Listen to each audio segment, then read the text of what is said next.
An arc fault occurs when loose wire connections or corroded wires cause sparking or arcing between metal contact points. An arc fault can create heat and the potential for electrical fires. When you hear a light switch or outlet buzzing or hissing, you're hearing arcing. While an arc fault may be a precursor to a short circuit, it may not shut down a ground fault circuit interrupter, or GFCI. There's also a chance it won't trip the circuit breaker. The best line of defense against arc faults is an arc fault circuit interrupter, or AFCI.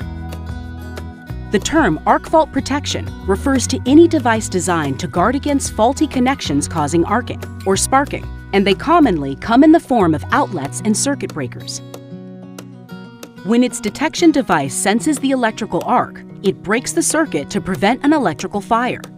Keep in mind, an AFCI does not take the place of GFCI protection.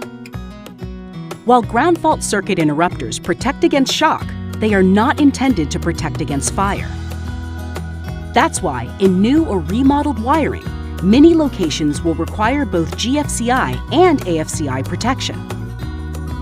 This is done by installing AFCI circuit breakers and then using GFCI receptacles at specific locations.